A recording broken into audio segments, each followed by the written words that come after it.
DTCP plot కొంటే land appreciation అనేది ఒక లాభం, శ్రీగంధం చెట్ల మీద వచ్చే ఆదాయం మరో లాభం. డబుల్ బెనిఫిట్ ఆఫర్ తో సిర్లసీమ 2. మనల్ని నమ్మి మనం వెంట నడిచే కార్యకర్త నాయకుడిని ఏ విధంగా గౌరవంగా చూసుకోవాలా అన్న విషయాల మీదే ప్రధానంగా నా దృష్టి అంతా ఉంటుంది.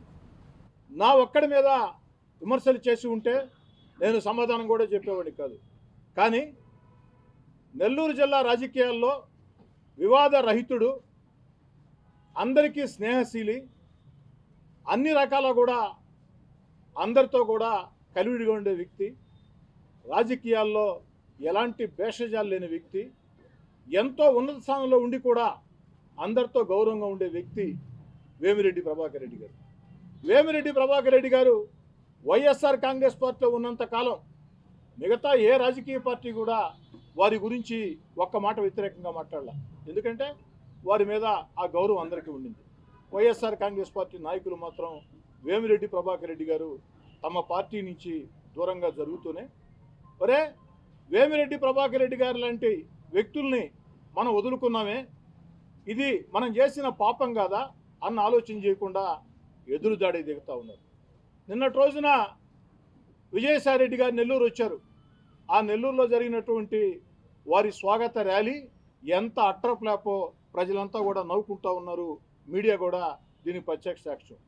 ఈ సందర్భంగా విజయసాయిరెడ్డి గారిని నేను సూటిగా అడిగేది ఒకటే, విజయసాయిరెడ్డి గారు నెల్లూరు పార్లమెంట్ అభ్యర్థిగా నామినేషన్ వేసే ముందు నెల్లూరు పార్లమెంటరీ ప్రజలకి 2 ప్రశ్నల సమాధానం చెప్పే మీరు నామినేషన్ వేయాలా. ధైర్యం ఉంటే సమాధానం చెప్పండి. విజయసాయిరెడ్డి గారు దాదాపు 8 ఏళ్లుగా మీరు రాజ్యసభ సభ్యుడిగా ఉన్నారు. నెల్లూరు గడ్డ అంటున్నారు, నెల్లూరులో నేను పుట్టాను అంటున్నారు, నెల్లూరు నా మాతృభూమి అంటున్నారు. 8 ఏళ్ల రాజ్యసభ సభ్యుడిగా ఉన్నారు. అంతేకాదు ముఖ్యమంత్రి గారు జగన్మోహన్ రెడ్డి గారితో సమానమైన స్థానం మీది. మాకు దాంట్లో వేరే అభ్యంతరం లేదు. ఎందుకంటే ముఖ్యమంత్రి గారి సర్వ కార్యక్రమాలు మీరే చూస్తారు కాబట్టి మీరు ముఖ్యమంత్రి గారికి సమానం. మరి ముఖ్యమంత్రి గారికి సమానంగా ఉన్నటువంటి మీరు నెల్లూరు పార్లమెంట్ నియోజకవర్గానికి ఏం చేశారు? రాష్ట్ర ప్రభుత్వం పక్షాన నెల్లూరు పార్లమెంటు నియోజకవర్గానికి ఇక్కడ ప్రజలకి ఏం మేలు చేశారు? ఇక్కడ ఒక్క కార్యకర్తకైనా మీరు సాయం చేశారా? ఏ ప్రజా సమస్య అయినా పరిష్కారం చేశారా? అభివృద్ధి కార్యక్రమం ఏదైనా మీరు చేయగలిగారా? ఇంకా రెండోది, వారు పదే పదే చెప్తూ ఉంటారు, కేంద్రంలో నాకు చాలా దగ్గర సంబంధాలు ఉన్నాయి ప్రధానమంత్రులతో, కేంద్ర మంత్రులతో, కేంద్రంలో కూడా నేను చక్రం చెప్తానని. మరి కేంద్రం పక్షాన విజయసాయిరెడ్డి గారు నెల్లూరు పార్లమెంటు నియోజకవర్గానికి ఏం చేశావో ఈ రెండిటికి సూటిగా స్పష్టంగా సమాధానం చెప్పాలని చెప్పి చూస్తామని. ఏమిటని ఆలోచన చేస్తే ఏం చేశావంటే, విజయసాయిరెడ్డి గారు ముఖ్యమంత్రి గారికి సమానంగా ఉండి లేదా కేంద్రంలో చక్రం తిప్పి నెల్లూరు జిల్లాకి విజయసాయిరెడ్డి గారు చేసింది ఏమిటంటే గుండు సున్నా.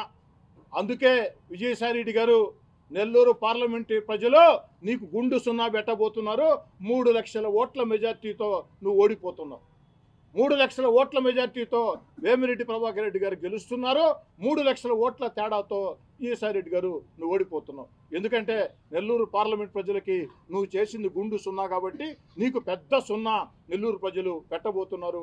ఆ తర్వాత నీకు ఎటు తెలిసిన విద్యే కదా, ఇతర రాష్ట్రాలు ఇతర దేశాలు వెళ్ళి వ్యాపారాలు సాపారాలు చేసుకోవటం నీకు ఎటు తెలిసిన విద్య.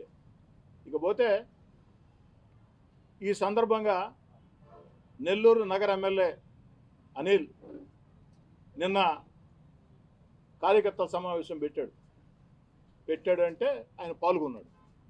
దాంట్లో మైక్ ఎత్తుకొని ఉచ్చ నీచాలు మరిచి ఒక అచ్చోసిన ఆంబోతుల అనిల్, అచ్చోసిన ఆంబోతుల ఇష్టారీతిగా నా మీద, వేమిరెడ్డి ప్రభాకర్ రెడ్డి గారి మీద, రూప్ కుమార్ యాదవ్ మీద, తెలుగుదేశం పార్టీ మీద ఇష్టం వచ్చిన రీతిలో మాట్లాడాడు. అనిల్ కుమార్ యాదవ్ అచ్చోసిన ఆంబోతుల ఇష్టం వచ్చిన రీతిలో మాట్లాడాడు.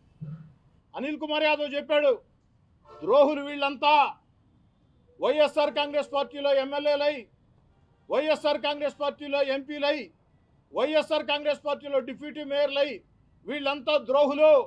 ఈ ద్రోహులకి బుద్ధి చెప్పాలని. అనిల్ ఎవరు ద్రోహి? టెక్కేమిట్ట వీధుల్లో లట్టాలు కొట్టుకుంటుంటే తెక్కేమిట్ట వీధుల్లో నువ్వు లట్టాలు కొట్టుకుంటుంటే 2008లో నిన్ను తీసుకొని వచ్చింది నా కాడికి రూప్ కుమార్ యాదవ్. మేమిద్దరం కలిసి వివేకానంద రెడ్డి కాడికి తీసుకెళ్ళాం. ఆ రోజు రూప్ కుమార్ యాదవ్ వివేకానంద రెడ్డి గారిని ఒప్పించి మెప్పించి నీకు కార్పొరేటర్ టికెట్ ఇప్పించాడు. నువ్వు కార్పొరేటర్గా పోటీ చేస్తే ఆ ఎన్నికల్లో నేను చీఫ్ ఎలక్షన్ ఏజెంట్గా పనిచేశాను. నీకు నెల్లూరు జిల్లాలో ఒక సీనియర్ నాయకుడిగా ఉండి కూడా కార్పొరేటర్గా నువ్వు పోటీ చేస్తే రూప్ కుమార్ యాదవ్తో ఉన్నటువంటి సాన్నిహిత్యంతో నేను చీఫ్ ఎలక్షన్ ఏజెంట్గా పనిచేశాను. మరి ఆ తర్వాత వెంటనే వచ్చినటువంటి ఎన్నికల్లో నీకు టికెట్ ఇప్పించింది ఆనం వివేకానంద రెడ్డి గారు. మాలాంటి వాళ్ళందరం చేతనంత సహాయం చేసాం. ప్రధానంగా ఇప్పించింది ఆనం వివేకానంద రెడ్డి గారు. ఆనం వివేకానంద రెడ్డి గారిని టికెట్ ఇప్పించారు తప్ప అనిల్ కుమార్ యాదవ్ పేరు కూడా రాజశేఖర రెడ్డి గారికి తెలియదు. అనిల్ కుమార్ యాదవ్ పేరు కూడా రాజశేఖర రెడ్డి గారికి తెలియకుంటే ఆనం వివేకానంద రెడ్డి గారు నీకు టికెట్ ఇప్పిస్తే మరి ఎన్నికలు పూర్తి కాకముందే వివేకానంద రెడ్డి గారికి నువ్వు ద్రోహం చేయలేదని అడుగుతున్నా. వివేకానంద రెడ్డి గారికి నువ్వు చేసింది నమ్మక ద్రోహం కాదా అని అడుగుతూ ఉన్నా. వివేకానంద రెడ్డి గారికి నమ్మక ద్రోహం చేసి నువ్వు ఏ విధంగా తర్వాత ప్రవర్తించావు, ఆఖరికి వివేకానంద రెడ్డి ఇంటి మీదకే వస్తానని చెప్పని విలేకరుల సమావేశం పెట్టి నీ ఇంటి మీదకే వస్తాను, పొయ్యేదిలే పెట్టేదిలే. ఎందుకంటే అనిల్ దగ్గర మాటలు ఫుల్లు, మ్యాటర్ నిల్లు. అనిల్ కుమార్ యాదవ్ దగ్గర మాటలేమో ఫుల్లు, మ్యాటర్ నిల్లు. మరి అనిల్ రాజకీయాల్లో భేదాలతో పార్టీలు మారటం సర్వసహజం. నీ పక్కన వేదిక మీద కూర్చుండే వ్యక్తులే ఎన్నిసార్లు పార్టీలు మారారో అందరికీ తెలుసు. పార్టీలు మారటం నమ్మక ద్రోహం అయితే మహాతల్లి సోనియా గాంధీ మీ తండ్రి జగన్ గారి తండ్రి వైఎస్ రాజశేఖర రెడ్డి గారికి ముఖ్యమంత్రి ఇచ్చింది 1-2 సార్లు. ఎందుకంటే వైఎస్ రాజశేఖర రెడ్డి గారు కాంగ్రెస్ పార్టీ కోసం కష్టం చేశారు. ప్రజల్లో వైఎస్ రాజశేఖర రెడ్డి గారు కాంగ్రెస్ పార్టీని బలంగా తీసుకెళ్లారు. ఆ యొక్క కష్టాన్ని సోనియా గాంధీ గారు గుర్తించి ముఖ్యమంత్రిని చేశారు. వైఎస్ రాజశేఖర రెడ్డి గారు ముఖ్యమంత్రి కావటమే కాకుండా జగన్మోహన్ రెడ్డి గారికి ఎంపీ టికెట్ కూడా ఇచ్చారు. మరి వైఎస్ రాజశేఖర రెడ్డి గారు మరణించిన తర్వాత ఇదే వైఎస్ జగన్మోహన్ రెడ్డి గారు నా ఒంట్లో ఉండేది కాంగ్రెస్ పార్టీ రక్తం, నా ఒంట్లో ఉండేది కాంగ్రెస్ పార్టీ రక్తం, నాకు తల్లి లాంటిది సోనియా గాంధీ, నాకు తల్లి లాంటిది సోనియా గాంధీ అని లేఖ రాసి సోనియా గాంధీకి విధేయత ప్రకటించి ఆ తర్వాత రాజకీయంగా మీకు ముఖ్యమంత్రి పదవి ఇవ్వలేదని కాస్త వేచి చూడమన్నారని చెప్పని ఆ రోజు మొత్తం కూడా కాంగ్రెస్ పార్టీని విభేదించి అదే సోనియా గాంధీని కన్న తల్లి అని చెప్పిన సోనియా గాంధీని ఇటాలియన్ బొమ్మ అని చెప్పి, ఇటాలియన్ మాఫీ డాన్ అని చెప్పి మాట్లాడారే. మరి మేము పార్టీ మాత్రం ద్రోహం చేసినట్టయితే, ద్రోహులు అయితే జగన్ గారు కూడా ద్రోహ? అనిల్ సూటిగా స్పష్టంగా సమాధానం చెప్పు. వింటా ఉండవు, నా ఫేస్బుక్ లైవ్ చూస్తూ ఉండవు. మేము పార్టీ మాత్రం ద్రోహులం అయితే, వేమిరెడ్డి ప్రభాకర్ రెడ్డి గారు ద్రోహ అయితే, మేము ద్రోహ అయితే జగన్మోహన్ రెడ్డి గారు కూడా ద్రోహ? నేను అంటోలా జగన్మోహన్ రెడ్డి గారు నమ్మక ద్రోహి అంటోలా, అనిల్ కుమార్ యాదవ్ నమ్మక ద్రోహి అంటోలా. ఎందుకంటే అనిల్ కుమార్ యాదవ్ అన్నాడు కాబట్టి నమ్మక ద్రోహులని.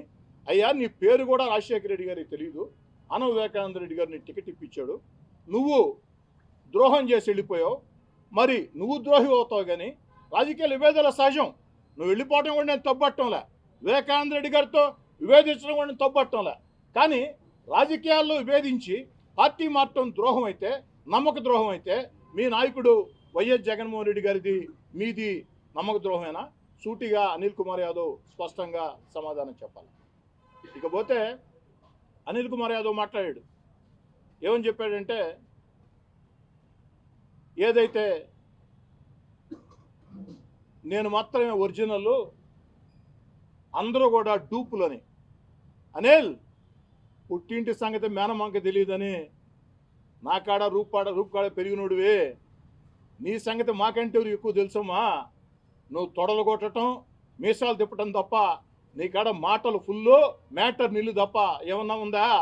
విలేకరులను అడుగుతా ఉన్నా. రూప్ కుమార్ యాదవ్ అంతూ చూస్తానన్నాడు 3 ఏళ్ల నుంచి. ఏమన్నా రూపుకుమార్ యాదవ్ అంతూ చూశాడా? కాకాని గోవర్ధన్ రెడ్డి గారు మంత్రి జిల్లాకు వస్తే 2 రెట్లు అదనంగా ఇస్తా అన్నాడు. కాకాని గోవర్ధన్ రెడ్డి గారి కాలి గోరు కూడా బేకలేకపోయినావు. తొడలు కొడతావు, మీసాలు తెప్తావు, మాటలు మాత్రం ఫుల్లు. అనిల్, మ్యాటర్ మాత్రం నిల్లు. నువ్వేంది నాయనా ఒకరిని డూప్ అనేది? ఆంధ్రప్రదేశ్ డూపుల సంఘానికి నువ్వు అధ్యక్షుడి.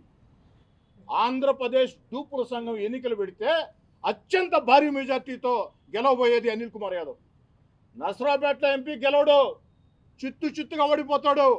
కానీ ఆంధ్రప్రదేశ్లో డూపుల సంఘానికి అని పెట్టి ఆ డూపుల సంఘానికి ఎలక్షన్ పెడితే అనిల్ కుమార్ యాదవ్ భారీ మెజార్టీతో గెలుస్తాడు.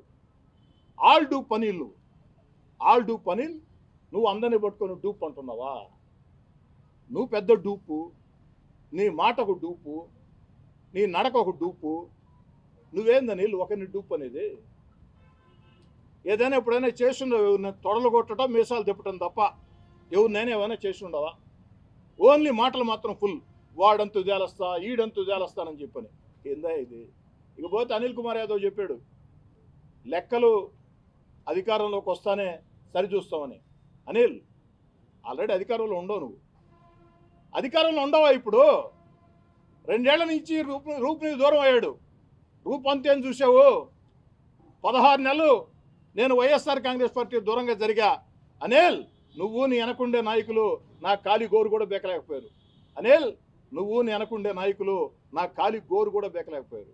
నువ్వేంది అంతు చూసేది? అధికారం వస్తేను అధికారంలో ఉండవసరం. ఇప్పుడు చూడండి, రేపు చూసేది ఏంది? లెక్కలు సరి చేస్తానంటుండవు. మేము సరి చేయం, ఎందుకంటే మాకు అవకాశం కూడా రాదు. ప్రజలే నీ లెక్క సరి చేస్తారు.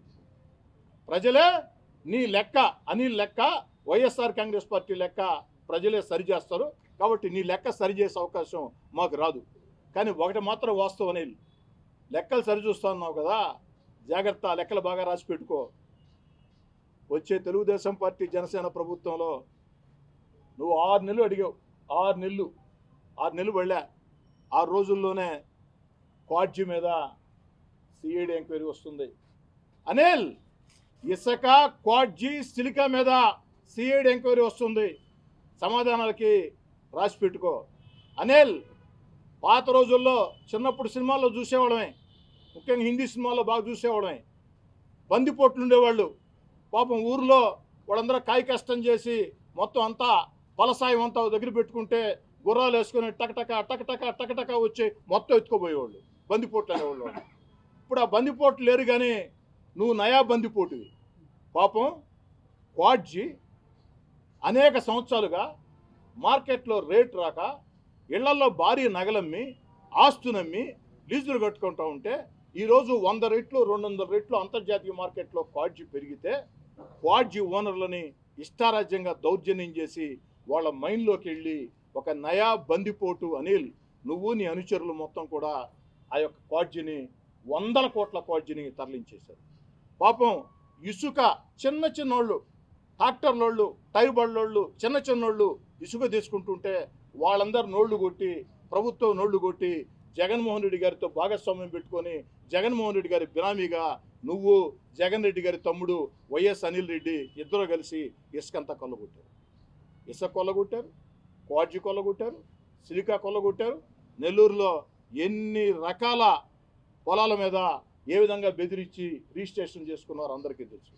వీటన్నిటి మీద సిఐడి ఎంక్వైరీ వస్తుందని. కాబట్టి లెక్క జాగ్రత్తగా రాసి పెట్టుకో.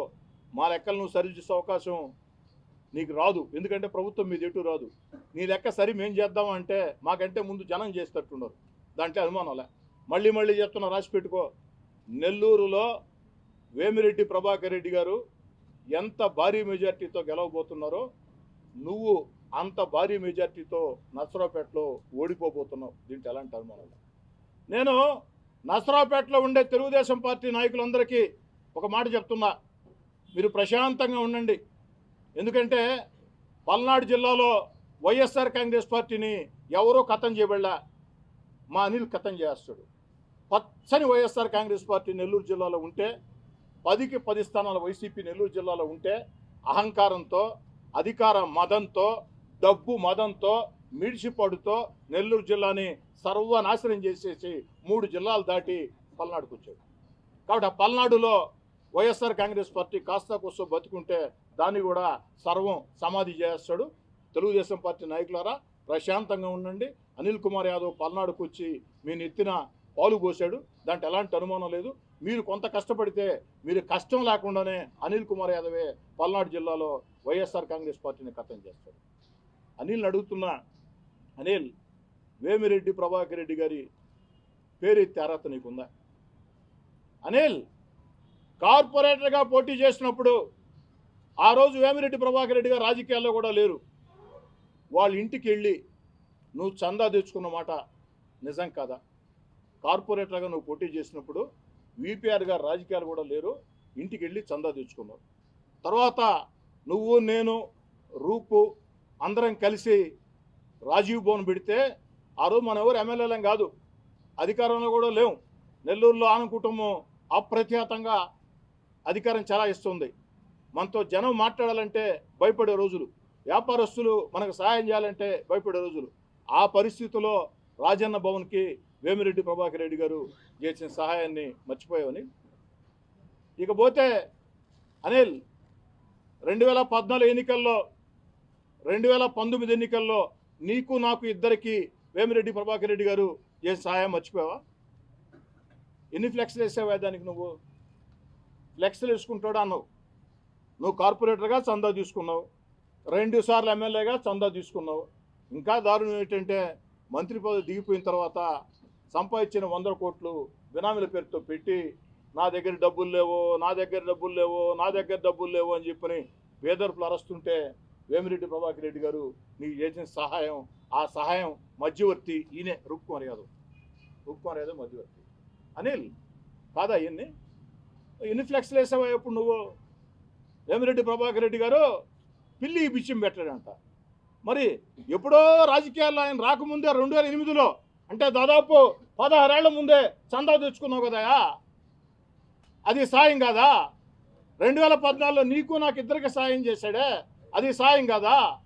2019లో నీకు సాయం చేశాడే, అది సాయం కాదా?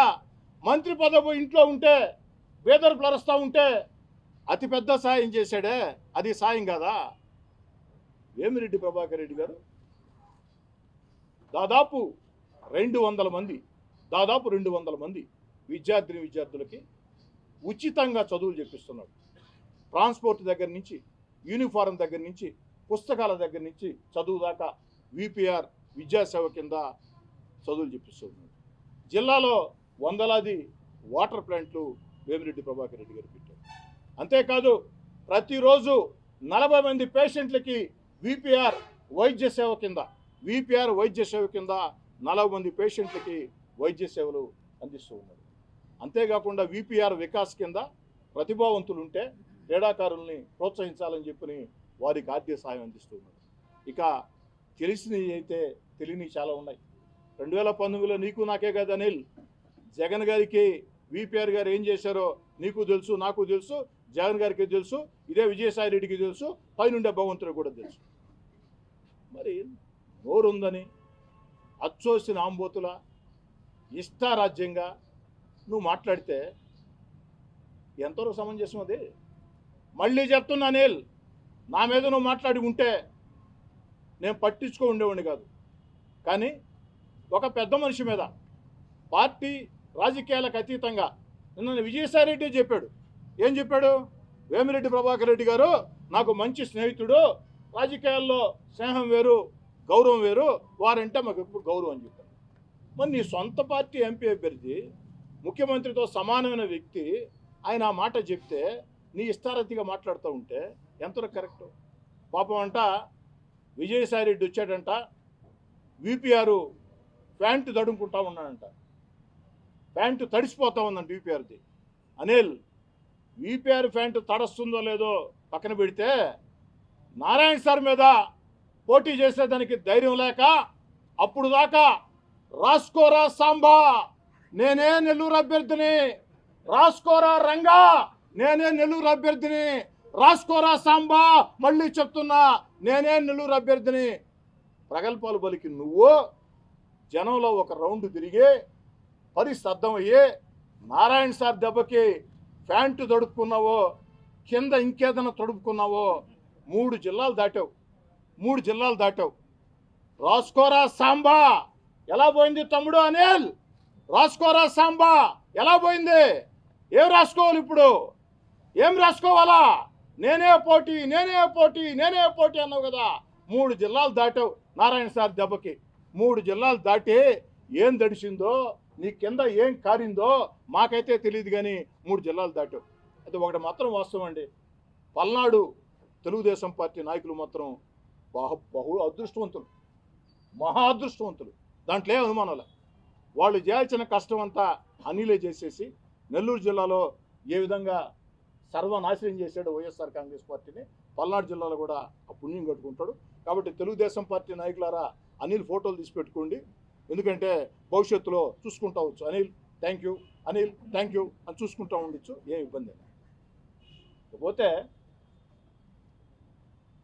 ఒక ముఖ్యమైన విషయం చివరిలో చెప్దామని ఆగా. అనిల్ ఏమంటాడంటే విపిఆర్ దైవ కార్యక్రమాలు చేశాడంట, పాపాలు చేసేవాళ్ళే దైవ కార్యక్రమాలు చేస్తారంట, పాపాలు చేసేవాళ్ళే దేవుడికి పూజలు చేస్తారంట. ఏమనిల్? దేవాలయాలకు వెళ్ళే హిందువుల్ని, చర్చిలకు వెళ్ళే క్రిస్టియన్లని, మసీదులకి దర్గాలకు వెళ్ళే ముస్లింలని, గురుద్వారాలకు వెళ్ళే సిక్కుల్ని అవమానిస్తావా?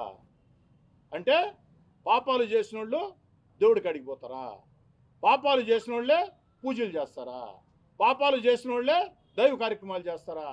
అని నువ్వు మాలేస్తావు కదమ్మా, అయ్యప్ప మాలేస్తావు కదా, నువ్వు కూడా దేవస్థానాలు తిరుగుతావు కదా, మరి నువ్వు కూడా పాపాలు చేశానా? అనిల్, ఖచ్చితంగా ఈ మాటలకి నువ్వు క్షమాపణ చెప్పాలా. హిందువులకి, ముస్లిములకి, క్రైస్తవులకి, ప్రతి ఒక్కరికి నువ్వు క్షమాపణ చెప్పాలా. పాపాలు చేసేవాళ్ళే పూజలు ఎక్కువ చేస్తారు, పాపాలు చేసేవాళ్ళే దైవ కార్యక్రమాలు చేస్తారు అని డబ్బు మదంతో, అధికార మదంతో నీ యొక్క ఫ్రస్ట్రేషన్ పీక్కుకు చేరింది, నీ పిచ్చి పీక్కుకు చేరి దేవుణ్ణి సైతం అవమానిస్తావా? దైవ భక్తుల్ని అవమానిస్తావా? నరసరావుపేట ప్రజానీకానికి మనవి చేస్తూ ఉన్నా, నెల్లూరు రూరల్ నుంచి కోటమిరెడ్డి శ్రీధర్రెడ్డిగా, ఓ సామాన్యుడిగా నరసరావుపేట ప్రజానీకానికి అందరికీ మనవి చేస్తూ ఉన్నా, నరసరావుపేట ప్రజానీకమా, అనిల్ కుమార్ మీ ఏరియాకి వస్తే, ఓట్లు అడిగేదానికి వస్తే ముందు క్షమాపణ అడగండి. దేవాలయాలకు వెళ్ళేవాళ్ళు, ఎక్కువ పూజలు చేసేవాళ్ళు, దర్గాలకు వెళ్ళేవాళ్ళు, మసీదులకు వెళ్ళేవాళ్ళు, క్రైస్తవుల, క్రిస్టియన్స్ చర్చిలకు వెళ్ళేవాళ్ళు, అంటే ఎక్కువ పూజలు చేసేవాళ్ళు, ఎక్కువ పాపాలు చేసేవాళ్ళు అని చెప్పని ఏదైతే అన్ని మతాలని అనిల్ కించపరిచినట్టు మాట్లాడాడో దానికి క్షమాపణ అడగాల్సిన బాధ్యత ఒక్క తెలుగుదేశం పార్టీకే కాదు, నరసరావుపేటలో ఉండే ప్రతి ఒక్కరికి కూడా నరసరావుపేటలో ఉండే ప్రతి ఒక్కరికి కూడా బాధ్యత ఉంది. ముందు క్షమాపణ చెప్పి, నేను ముఖ్యమంత్రి జగన్ గారిని కోరుతూ ఉన్నా, జగన్మోహన్ రెడ్డి గారు నీ క్యాబినెట్లో మంత్రిగా ఉన్న వ్యక్తి, ఎమ్మెల్యేగా ఉన్న ఇప్పుడు కూడా ఉన్న వ్యక్తి, ఎంపీగా పోటీ చేస్తున్న వ్యక్తి, భక్తుల మనోభావాల్ని దెబ్బతీసే రీతిలో హిందువుల, ముస్లింల, క్రైస్తవుల తేడా లేకుండా, దేవాలయాల, మసీదుల, దర్గాల, చర్చిల తేడా లేకుండా మత విశ్వాసాలని దెబ్బతీసే రీతిలో పాపాలు చేసేవాళ్లే దేవుడి కార్యక్రమాలు చేస్తారని మాట్లాడిన మాట జగన్మోహన్ రెడ్డి గారు, మీరు నిజంగా మీ చిత్తశుద్ధి ఉంటే అనిల్ కుమార్ యాదవ్కి షోకాజ్ ఇవ్వండి, ఖచ్చితంగా షోకాజ్ ఇవ్వండి. ఇది రాజకీయాలకు సంబంధం లేని మాట, ఒక పౌరుడిగా మాట్లాడుతున్న మాట. రాజకీయాలు ఉంటాయి పోతాయి, మనుషులు ఉంటాం పోతాం, కానీ మత విశ్వాసాలు, హిందువులైనా, ముస్లింలైనా, క్రైస్తవులైనా మత విశ్వాసాలు శాశ్వతం. ఆ మత విశ్వాసాలని భంగం కలిగించే రీతిలో, ఆ మత విశ్వాసాలని కించపరిచే రీతిలో నువ్వు మాట్లాడతావా? అంత అధికారం మదం. కాబట్టి మళ్ళీ చెప్తున్నా అనిల్, నీ కాడ మాటలు ఫుల్, మ్యాటర్ నిల్. ఆల్రెడీ అధికారంలో ఉండవు నువ్వు, ఏం లెక్కలు చూస్తావో లెక్కలు చూడు, సరిచేయి. ఎలక్షన్ తర్వాత ఎటు జనం నీకు సరిచేస్తారు. సిఐడి ఎంక్వైరీలకి నువ్వు నీ అనుచరులు అవన్నీ కూడా ఖచ్చితంగా సమాధానం చెప్పుకోవాలా. అనిల్, మళ్ళీ మళ్ళీ చెప్తున్నా ఈయన పార్టీ మారటం నమ్మక ద్రోహం అయితే మాకంటే ముందు నువ్వు జగన్మోహన్ రెడ్డి గారు దాంట్లో అగ్రవరుసలో ఉంటారు, ఆ తర్వాతే మేము ఉంటాం. దాన్ని గుర్తుంచుకో. పార్టీ మారటం నమ్మక ద్రోహం అయితే దానికి ఆద్యుడిగా నువ్వు ఉంటావు. రాజకీయాలు విభేదాల సహజం. పార్టీలు మారుతూ ఉంటారు. నాయకత్వ విధానాలు నచ్చకో, పద్ధతులు నచ్చకో, ఇబ్బందులు పడో మారుతూ ఉంటారు. దాన్ని ఏదో రాద్ధాంతం చేసి చూపించే రీతిలో తమ్ముడు అనిల్ ఈ విధంగా నువ్వు మాట్లాడటం ఎంతవరకు కరెక్టు? నేను మళ్ళీ చెప్తున్నా అనిల్, ఆఖరి మాటగా చెప్తున్నా నీకు, ప్రతిపక్షంలో గెలిచి అధికార పార్టీలోకి వెళ్ళలా, ప్రతిపక్షంలో గెలిచి అధికార పార్టీలోకి వెళ్ళలా. అధికార పార్టీ ఎమ్మెల్యేగా గంట కూడా అధికారం వదులుకోవాలంటే ఇబ్బంది పడే నాయకులుండే రోజుల్లో 16 నెలల ముందే అధికారాన్ని కాదనుకుని జగన్మోహన్ రెడ్డి గారితో నా ప్రయాణం సాగదనుకుని నువ్వు చెప్తున్నావు అంతిమయాత్రకి జగన్ గారు రావాలని అన్నావు. ఎస్ చెప్పా, నా అంతిమయాత్రకి జగన్ గారు రావాలనే చెప్పా. నా అంతిమయాత్రకి జగన్ గారు రావాలని చెప్పానంటే జగన్ గారిని ఎంతగా ప్రేమించానో అర్థం చేసుకో. అంత ప్రేమించిన నేనే. నా అంతిమయాత్రకి జగన్ గారు రావాలా అన్నంతగా ప్రేమించిన నేనే జగన్ గారికి దూరంగా జరిగానంటే లోపం ఎవరిదో ఆలోచన చేసుకో. నేనేం కాదంటంలా, చెప్పిన మాట వాస్తవమే, దాంట్లో 2 ఆలోచనలే.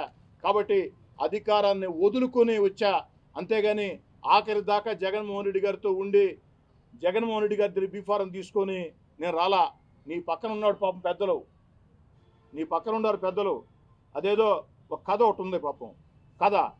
పెళ్లి శుభ్రు పోయారు, అమ్మాయి నచ్చింది, పెద్దలందరూ మాట్లాడుకున్నారు, నిశ్చార్థం పెట్టుకున్నారు, నిశ్చార్థం అయిపోయింది, పెళ్లి కార్డులంతా పంచుకున్నారు, అవతల నలుగు అయిపోయింది, అవతల మాంగళ్య ధారణకి పెళ్లిపేటల మీద కూర్చోబెట్టారు.